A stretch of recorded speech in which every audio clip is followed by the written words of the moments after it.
You're listening to Procurement 6, the weekly podcast from the team at Art of Procurement that summarizes this week in procurement in just 6 short segments. Hi there, I'm Helen Mackenzie, and today is Friday, April 28th, 2023. 6. I came across an interesting quote this week that gave me food for thought. I'm here to get things right, not to be right. How often has procurement been obsessed with getting things right, like process, timescales, and dare I say delivering savings when being right wasn't actually the right outcome to achieve, like a supply with too much risk to manage, or a speedy process where key outcomes weren't identified or delivered at all. In this week's Procurement 6, I've collated some content to help you get things right, because delivering great outcomes for the business is what we're all about. 5. In this week's podcast, Philip Ideson was joined by Tim Nelson, the CEO of the charities Hope for Justice and Slave Free Alliance. Helping to combat slavery in our supply chains is an example of the power of procurement for a force for good. However, sometimes it's hard to know where to start. In the section I've chosen for you today, Tim shares his advice. Yeah, I mean, you start from that perspective of asking the question. It's a instead of a tick box, it's asking the question of what have your suppliers or that company that you're, the quantity surveyor who's involved in building the building project that you're on, giving them the license to ask the right questions can make massive difference around the impact that people would understand what is going on in their business, in their supply chain.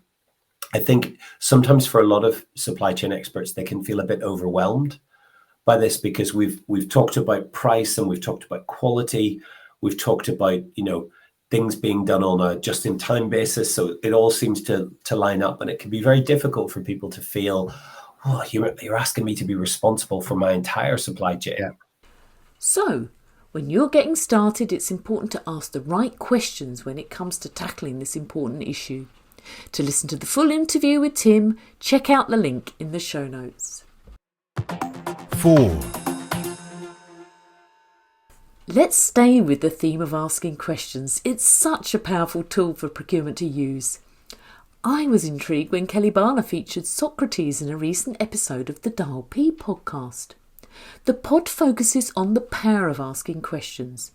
Now, what does ancient Greek philosophy have to do with modern-day procurement, I wonder?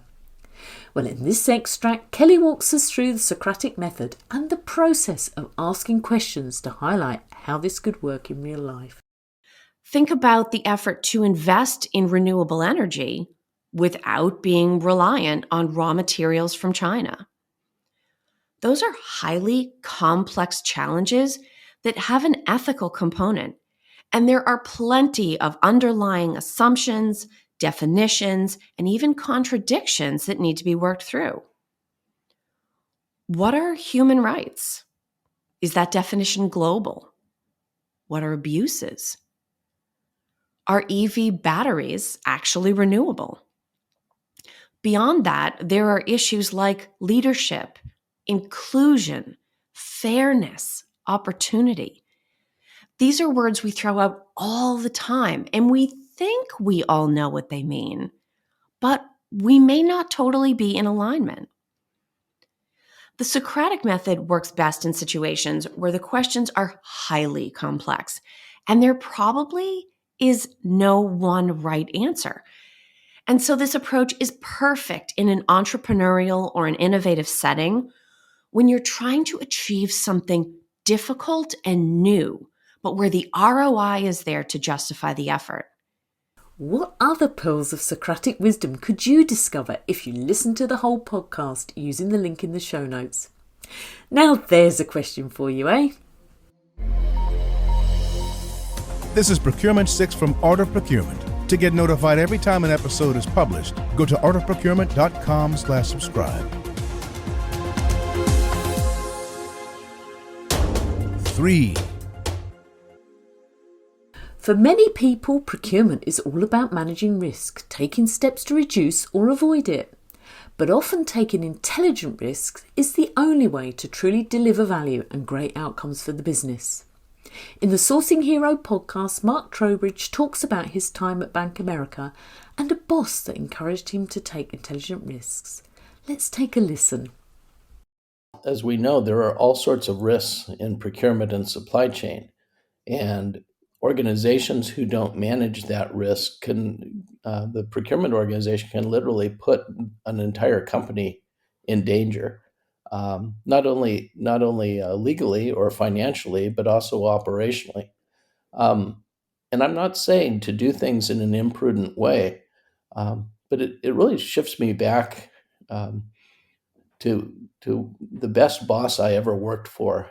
He was an executive vice president at Bank of America, and when I first started reporting to him, I had also been promoted and put into the role where I would be in charge of all contracts management for a huge organization worldwide, and was being asked to improve that process. And he and I met for the first time as an employee and a boss to discuss my performance goals for the upcoming year. And I was pretty sure that I was going to have all sorts of performance objectives on lessening risk, on tightening up these areas, on doing this in contracting. And I was surprised because the first objective on the draft that he gave me was that I was supposed to take intelligent risks. And so I thought about that, and I asked him to clarify what that meant. And he said, Mark, we're putting you and your team in charge of one of the most important aspects of the procurement side of the business. And he said, if you allow, and he reflected back on the past where some strong-minded attorneys had been overly involved in everything happening in procurement in the supply chain. And he thought back and he said, if you allow this trend to continue, and if you don't put in place more simple ways for businesses to get the goods and services they need to operate, you can literally shut down Bank of America's effectiveness and ability to operate. He said, I want you and your team to put in place better ways, easier ways for organizations to get what they need, and to implement that in a way that is seamless and broadly manages the risk.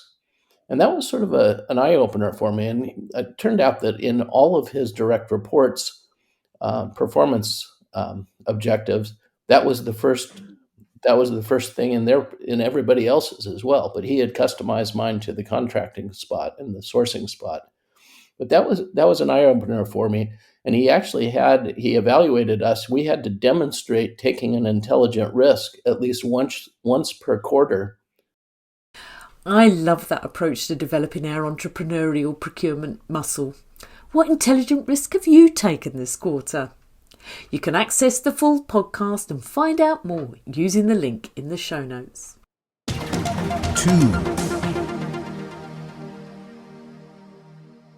After hearing the podcast with Tim Nelson, I saw a news item that suggested we were in danger of supplier fatigue when it comes to questions like human rights.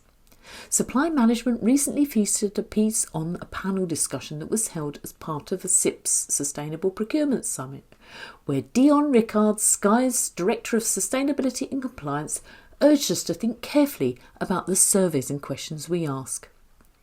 My recommendation would be to be targeted, Dion advises us. What information do you need?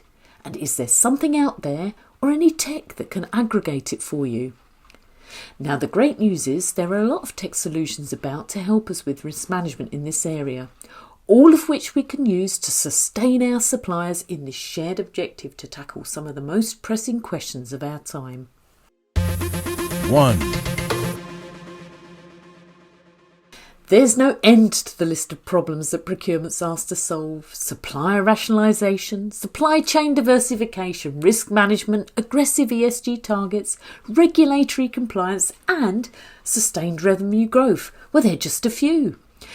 Join us on May 16th at 11 a.m. Eastern Time, where Joe Payne and Jennifer Ulrich from Corecentric will join us for an AOP Live session focused on strengthening procurement's problem-solving superpowers.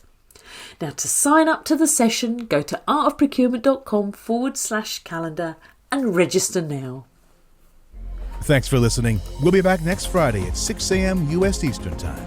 If you've enjoyed this pod, help us grow and tell your peers to search for Procurement 6 wherever they get their podcasts.